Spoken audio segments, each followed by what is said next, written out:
obscure world of parking. We use it every day, but have we really capitalized on the intricacies of our industry? In this podcast, the Parking Network will go behind the scenes and talk to industry professionals about all things parking, from the horizon of evolving technology and even stories of the old days. We hope to encourage and inspire operators and property managers alike to look at parking through a new lens. All right. Hello, everybody, and welcome to the Our Parking Industry Podcast. I am Krista Olien, and I'm here with Clyde Wilson and Leigh Thomas.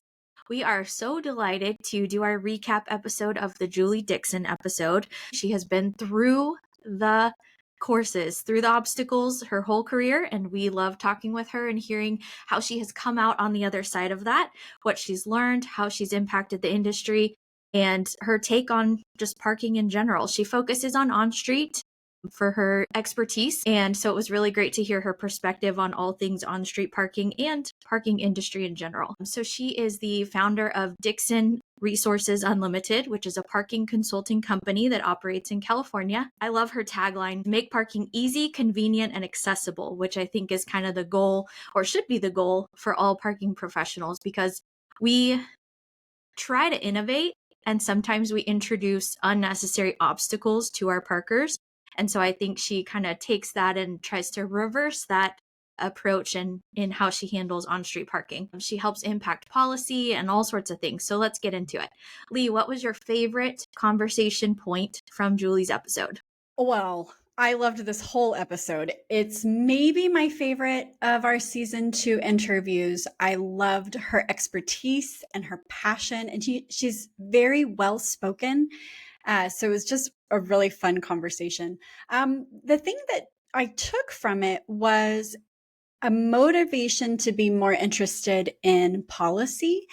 And one thing that she mentioned that I did a little research on after the interview is she talked about how sometimes we have good intentions for our policy, but they end up hurting the future. And so one of the things that I kind of just added to my awareness is not all policy is beneficial.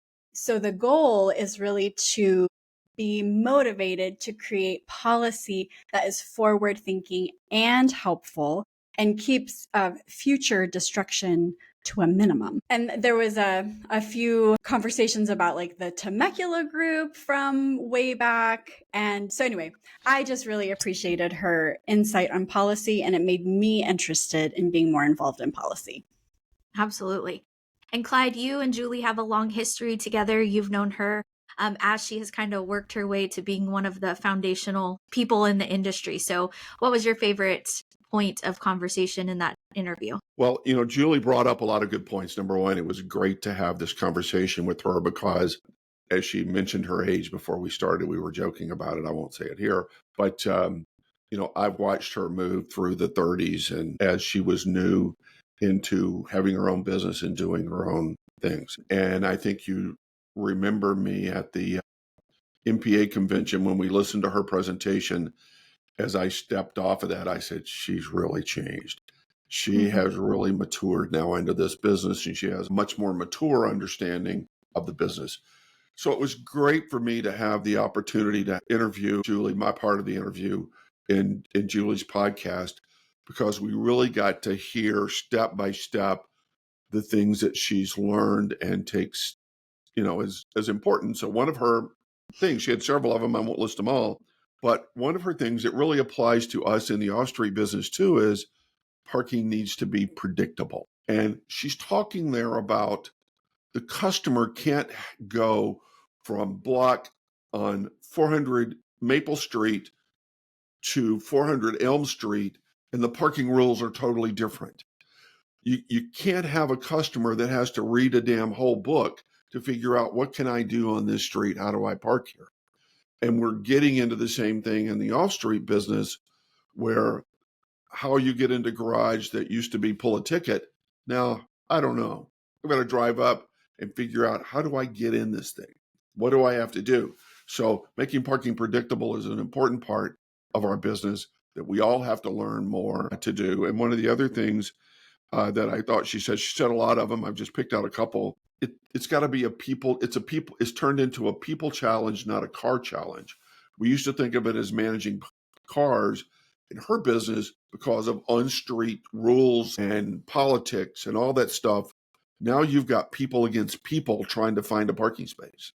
So they're turning into a people management business instead of a car management business. And it was very interesting. There were just step after step of things that were very interesting to listen to Julie and to be excited to have seen her mature as she's moved forward in that time. Absolutely. And just going back to that, how she's matured over time. So I loved her story about how she got started as an entrepreneur, founding her own company and going from there. She was encouraged by someone she was performing a job for on behalf of another company. And so I think that story really resonated with me because it's really easy for us to sit in our current position and not really challenge ourselves, just kind of go through the motions every day. But she had this little birdie in her ear encouraging her to take a leap, Right. and she did it. And so here 13 years later, in our pre-chat, we were talking about how many decisions has she impacted through the work at Dixon Resources Unlimited.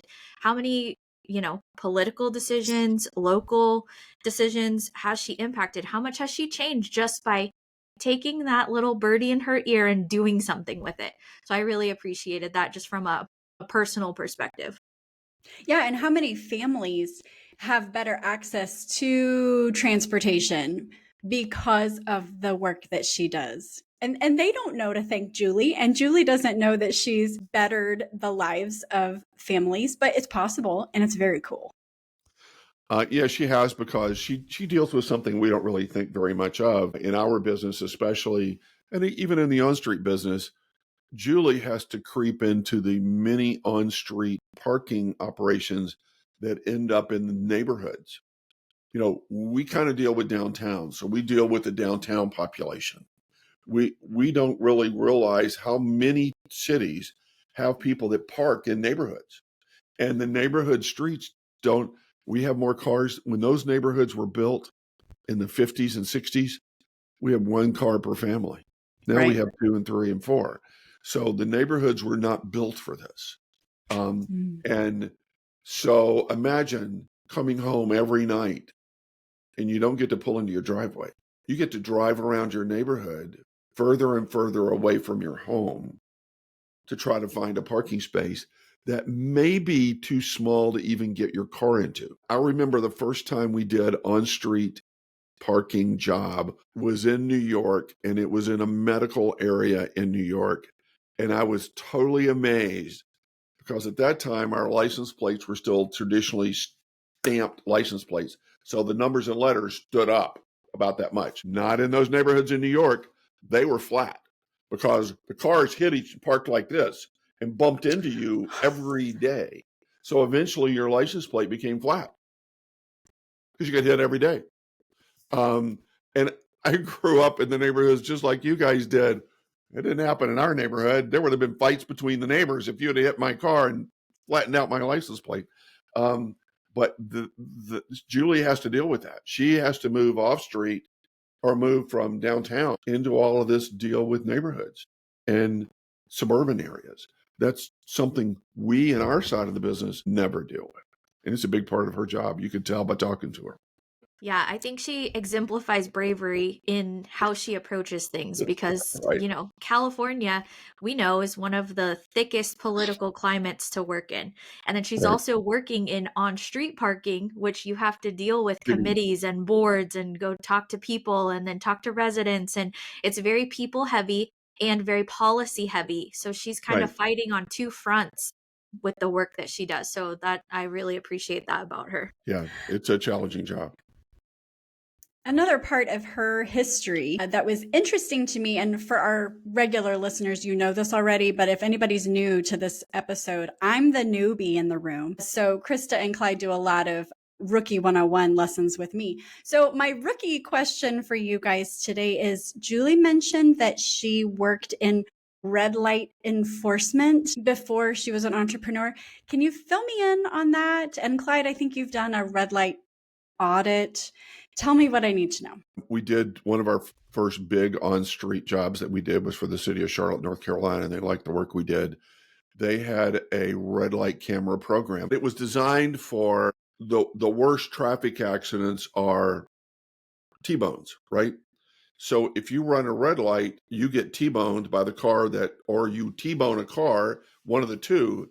So technology caught up and we had cameras that could set in an intersection and take a picture of your license plate if you ran the red light. So we were asked to audit them. And really the problem was typical on street, as is something I mentioned to you guys before this started. One of the biggest problems with the cities was collecting their parking ticket money. It was the same thing in the red light camera program. They wrote a gazillion tickets on red light cameras and couldn't collect it. So when we started this audit with Charlotte, it had just started. I hadn't been in business but a couple of years, and there was already like $10 million in outstanding parking tickets. But to audit it, we had to learn how the red light cameras work. And then I remember doing this. I sat there for 3 or 4 days looking at film of car after car after car, matching the picture I saw up with the rules, because there were very distinct rules. When you drive through an intersection, you see it as a crosswalk. There's a white line that goes across. Well, that's really called the stop bar. And if your car touches that stop bar and the red light camera turns on, technically you're already in the intersection, and so you can't get a red light ticket. So part of the looking at the auditing it was to determine who had been given a parking ticket that shouldn't have had one and who had not been given a parking ticket that should have had one. And then I do have one funny story I have to tell. You guys just you have to get over it. So I'm looking at the film, reading through the film, and of course I'm looking at the back as cars go through the intersection, looking at the license plate. Well, all of a sudden, the next picture is a bus coming at me. And so the bus picture is right there. I'm looking at the driver of the bus, right? Well, I go, I don't know where this is. I just have, I'm doing this audit. And so I called one of the local people from the parking department in there and said, can you tell me what this deal is? This guy's coming toward us. And they go, oh, well, when was this? Friday night at 12:30? Yeah. Well, that's the bus that goes around and picks up all the drunks that can't drive home and brings them home. Well, so now I'm looking at the picture of the driver and his cup of beer is sitting right on the dashboard. Oh, no. That's an audit finding. I said, what do I do with this? Annualize that. Speaking of compliance, Julie talked a lot about compliance and how foundational that is. Do you want to expand on that a little bit? Yeah, that was another one of my takeaways. Julie, I felt, was pretty clear that from her experience in the field, she has learned that your operating policies and rates and goals and dreams and glittering unicorns and whatever you have going on actually doesn't matter at all if the parker cannot comply with the established procedures for that area or block or whatever. So Julie just said the first thing to do is get your compliance squared away. Put out signage so that your parker can comply with whatever parking policies are in place in that area. And then she also went on to say that if you're going to invest in your parking operation, the first thing that you should invest in is the compliance piece, because it is the foundation that your whole parking house is built on. So I thought that was very interesting and very clear and concise. So what do you guys think about compliance? Well, there's a lesson to be learned here. As we, and Chris and I were just on the phone earlier talking about all the off-street parking locations that are going gateless. So what Julie was talking about is you put up all these signs and you have all these rules, and you have now given everybody you've written a ticket to a reason to say, well, that didn't really apply to me, or the sign was over there and I couldn't see it. I don't want my ticket.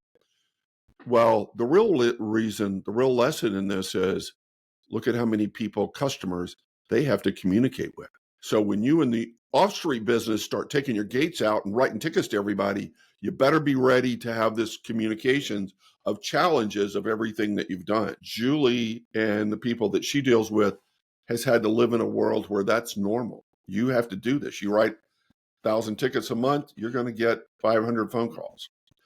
So you have to have a whole system behind the scenes prepared to do this. And they actually have hearings. They have hearing officers that come in and listen to your bitch about the signs in the wrong place. And I didn't see it. So don't give me a ticket. Well, which connects to her mantra of parking needs to be predictable. Yes, that's right. So that was why Julie's conversation was so good, because you could see how she molded this around to the challenges that they face in on-street. It has to be predictable. And then you have this other piece when it's not, you're writing tickets to people that there's a sign up there that tells them the rules, but they didn't see the sign or didn't want to see the sign because you gave them an excuse to say, well, I read the sign, but I'm not going to tell them. I didn't see the sign. It was parked over in that pole over there.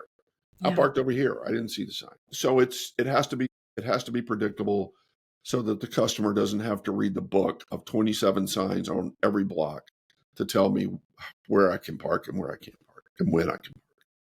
And I think the predictable kind of comes in two ways. So I have a parking story. It's not very nice, but I have a parking story. When I was in college, there was a lot so now the truth is about to come out, right? Yes. Krista's college stories. There's a parking lot by campus that still used a coin box. And if you went to that parking lot during the day, no one was checking that. So guess how many coins or dollars they got crammed into that coin box? None, because it was predictable that if you visited that lot during the day, you kind of knew no one was monitoring it. There wasn't going to be anyone to enforce it.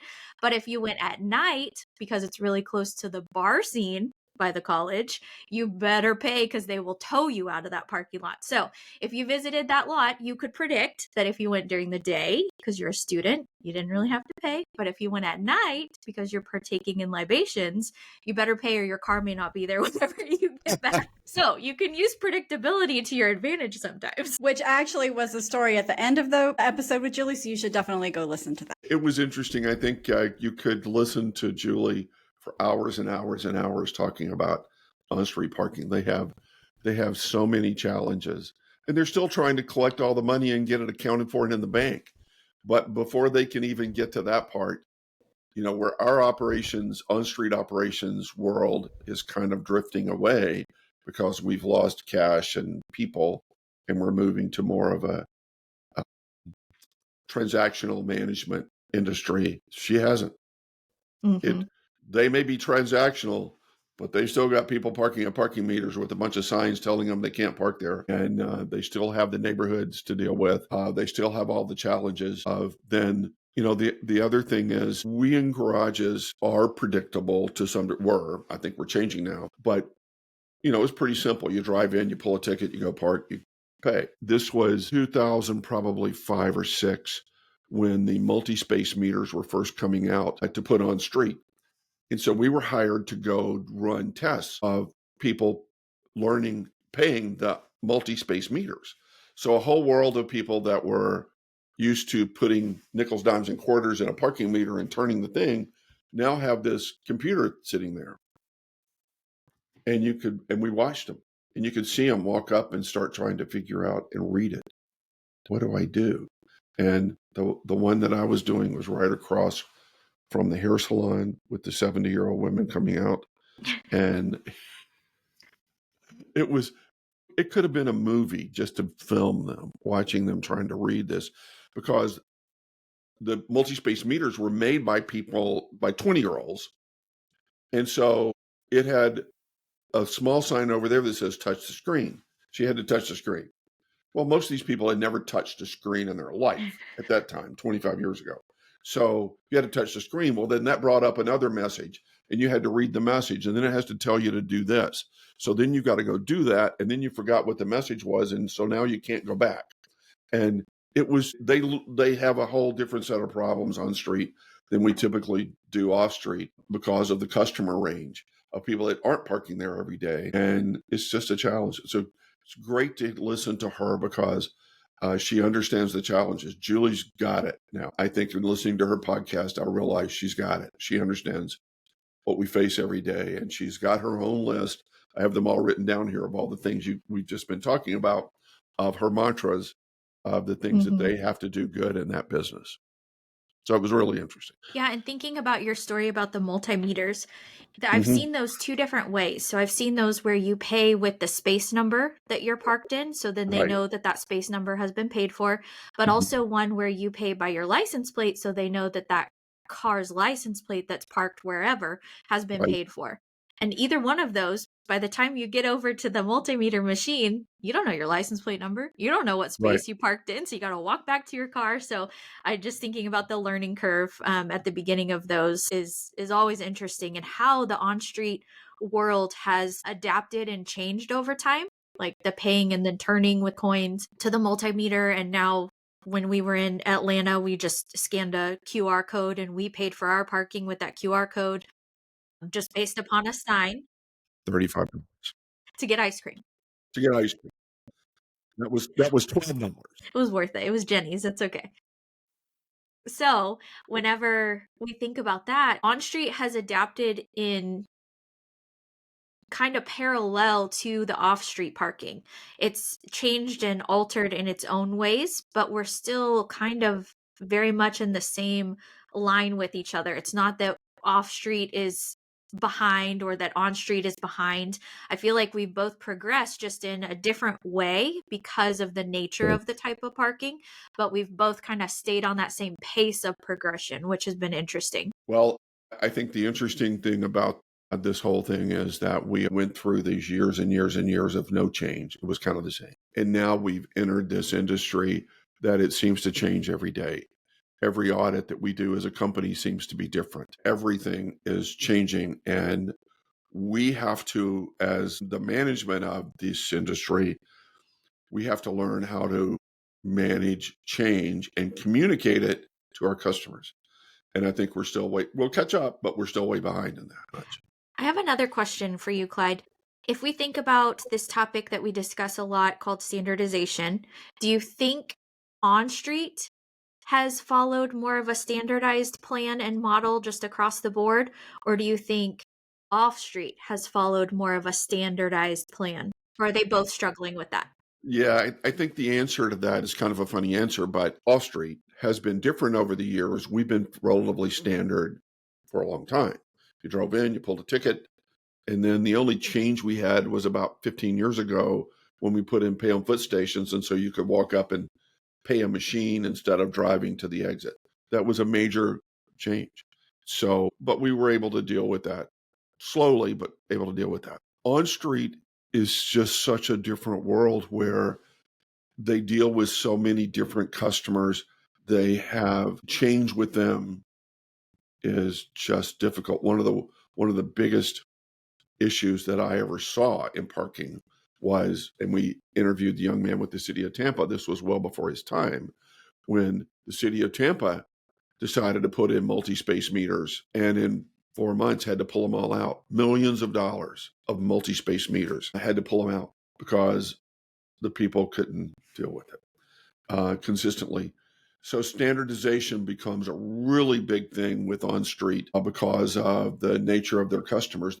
The problem with On Street, the city of Tampa, was at night for baseball games.